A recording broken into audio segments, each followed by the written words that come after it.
Michelle and I are actress and comedian Crystal Smith. Hey. You can catch him this Friday at the Durham Performing Arts Center in Durham, North Carolina. Give it up for comedian Chris Distefano. Yes. Chrissy flip-flops. Let's get started.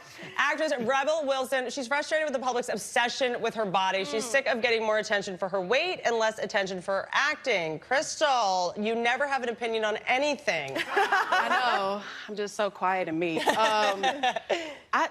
I mean, yeah, it does make sense. I mean, it's not imaginary to say that we don't, like, the fat phobia isn't real and it's not a thing in Hollywood. Ugly people don't get business in Hollywood unless they're really talented. Right. And that's how I know they're talented. I'm like, oh, he really ugly. I mean, he can act.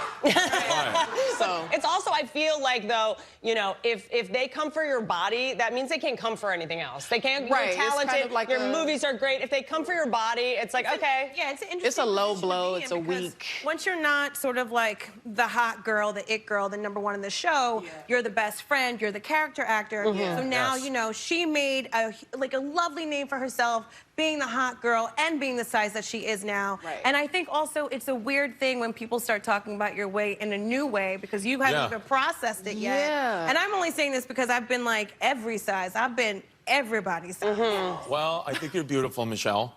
Just the way you are is what I'd like to say to the audience. By the way, I also love fat people. I love, Oh, my God. no, I do. I'm getting fat now. I put on about 25 pounds. I got a nice puffy fat face again, which is nice to see. Which is nice to see. I'm gonna be one of those guys, like, there's no way I'm gonna have 2 feet when I'm 50. You know? I'm gonna get one cut off. And I just want to, I love her. I love Rebel Wilson. I think she's great. big rom-com guy. I'm a big rom-com guy. And But guys don't really get it, right? Like, if a guy gains weight, it's just like, wow, he's so distinguished. Yeah. Like, I think Jonah Hill is like the only man that spoke out and spoke up, and he's just like, please do not talk about my weight. I'm like, can we all do that then? Yeah. Can we all just say that? Yeah. I mean, the one thing I will say is that if you're famous, your marriage is going to be scrutinized, your weight's going to be scrutinized, your kids are going to be scrutinized. You know, it's like part of the deal. So it's like, you know, it's just part of like being under a microscope. And I think that when they come for your body, it usually means they can't come for anything else. Like, I used to write on the roasts, and when someone calls you, like, you know, too skinny or too ugly, it means they can't say you're not funny or not successful. So that's always when it's a compliment. Here we go. Because you're like, okay, like, that's the best you can do is come for my body, you little bully. yeah, it's petty. It's petty. Yeah, exactly. I don't know why you guys would have a man on this panel. This is the worst idea ever because I am going to say anything I say, the audience is going to hate me. So I love. Well, here's the thing. I know the mother of your 2 children, and if you can handle her, you can handle the 3 of us. Yes. So yes. I was beaten this morning right before I came out, so I feel good. So I remember the first time I met your kid's mother, Jasmine. I was terrified of her. She's one of the only women I've ever been scared of. And what did she say if women want to DM you? On Instagram? What did she? I forgot. What did she? You were just like, don't DM me. She's checking them. She checks. Oh, yeah. No. No, she says she's not here, but she's here right now. I can smell the adobo. I know she's here, and she's angry because I'm in too close proximity to 3 beautiful women. So. This would be the worst Mormon What if she just relationship. came out of delights? She slid down and like, yeah, you're right, I am. We have to deal with each other's exes. That's just, you know what I mean? And we cannot be insecure when we're around attractive people. It just makes us like even more talented as well, right? Thank you. And I feel like that's such a good segue. Such a good segue. For our next story. Travis Barker, he covered up the tattoos of his ex-wife, Shannon Mulliker, I think is her name, with a new tattoo of Kourtney's lips and a scorpion. I mean, look, I would never get a tattoo of a man. The only tattoo I would ever get of my dogs, I would get them on my dogs. So if any of you guys are named Daisy or Ramona, I'll date you. Yeah, I would never tattoo a man's name on my There's body. also no way that was Travis Barker's idea to get the tattoo covered up. That was his wife made him do that. She was like, you're not going to marry me and have another woman's name on your body. I know that from being in a relationship. No, it's not going to happen. If I was Travis Barker, Travis, where's my, if you're watching, and I know that you are, you should scan your body right now and make sure that there are no other tattoos of any other women on your body, because it's not going to be cover-up next time. She's going to start amputating body parts, and you're going to come out to your next concert looking like a Civil War veteran. So you really need to be careful. This is, wait a minute. I have a podcast. podcast. I'm not used to daytime television. I'm concerned On a podcast, now. I'm anything concerned about goes. your safety now. Like, Yeah. The reputation. thing is, like, with this whole Travis thing, people are like, oh, he's shading the mother of his children. No, he's not. No, he's not. He's respecting his ex-wife. He takes care of his kids. Right. He's a good person. Right. He likes to express himself on his body. That is his right. And if he's happy and then in, like, a fruitful relationship, let him tattoo whatever he wants on his face. Right. God. And here's what I'll say. Michelle, you're so healthy. Also, you're so mentally healthy. Also, my whole thing is the marriage is over. Why would I still keep my name on you? Look. Exactly. What? Yeah. Exactly. Like for records? It's Yeah. a file? If anything, like, I really want to know how Scott Disick feels about this tattoo. If we gonna talk about who has feelings. But here's Scott, how you feeling about it? Because somebody finally put a ring on it, okay? Ooh. Someone saw it and appreciated it and put a ring on it. That's what you do when you love someone. But here's what I'll say, like, I also do not want a man tattooing my face on his body because they grow body hair.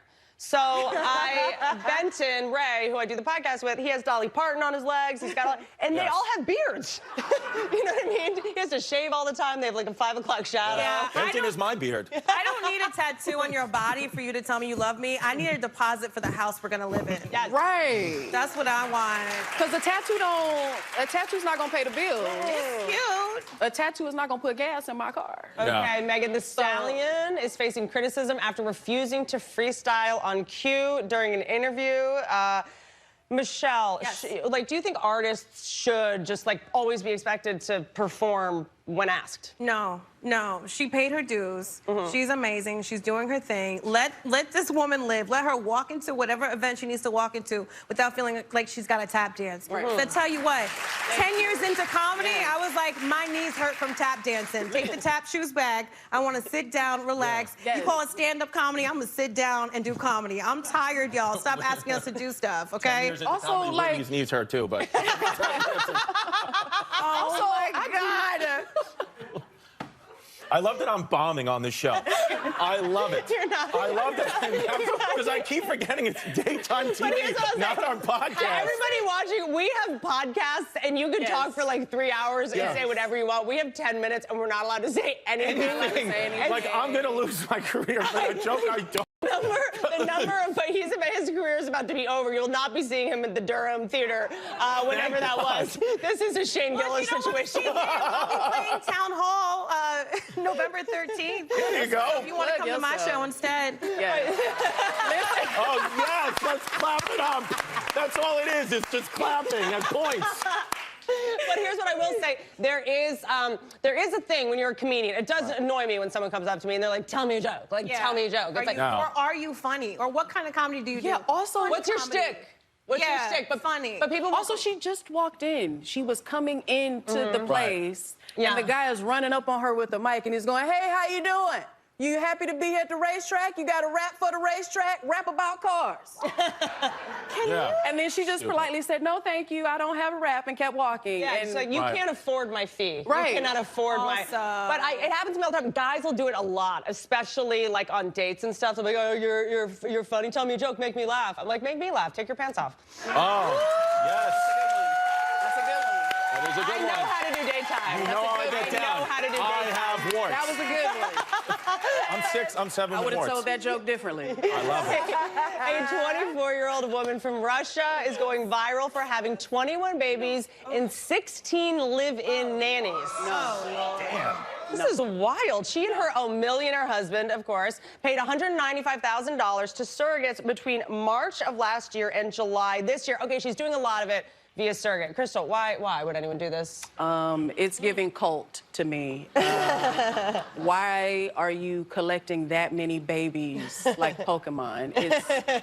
And I read an article about it, and all of them are babies. They're all 18 months, 16 months. Why would you choose to put your life on the hardest mode possible? Yes. You know, I mean, as someone who has had a surrogate for my 2.5-year-old twins, Hazel and Otis, I think this is just really gross. There are other people who also want to have a family, and she's just out here just, I think this is just really wrong. I think this is... it should be like, you know how you have too many kittens and like somebody's got to come in and be like, you have too much? Like, I think someone It's should a hoarding situation. My girlfriend and entire family, Puerto Rican, my kid's Puerto Rican, so like abuelita at home she has like 26 grandkids, no nannies. So I think that's what my family's like. Why does this woman have 16 nannies for 21 kids? You don't need that. That's a one nanny situation, maybe. Also, I like, would need 16. Oh, wow, look at that. You did it. Look at that. You Wow. did it. Look at that. My podcast, Tuesdays, 11 a.m. Eastern Time, Chrissy Chaos. also, how boring are you that you have this many kids and you don't have a reality show? Yeah. Seriously. I have more questions. How bad is your personality? I have more questions about this because why did you want this many kids this fast? Yeah. Why? And then if you did want these kids, she said, I read the article, it said she spends $96,000 on the nannies alone. Yes. Wow. Just on the nannies. Maybe she's One having child kids is like- so they can, like, mine Bitcoin or something. Maybe something happened in her life, right? And she wants to sort of like recreate family. Like maybe like something. terrible. Maybe she just No. loved Charlie and the Chocolate Factory. Yeah. No, it sounds like she's lonely because from what I read... No, I'm lonely. I don't want that. Well, very, very lonely. I'm very, very lonely. Extremely, extremely lonely. And, well, you have me. I do. But I just feel like that 21 babies, I thought they were all different ages, but they're all babies. What's What's the point? It just that looks like why would you diaper. sign up for that? It just looks like it smells like I diaper. know, that looks like a QAnon conspiracy waiting to happen. That looks like my dermatologist's office. Good morning. When I go to the meetings later, I'll find out. Thank you guys so much for being here. Our career is over, but for more information on our panelists, go to wendyshow.com. Up next, last-minute Halloween party tips. Come back, come back. Just the tips.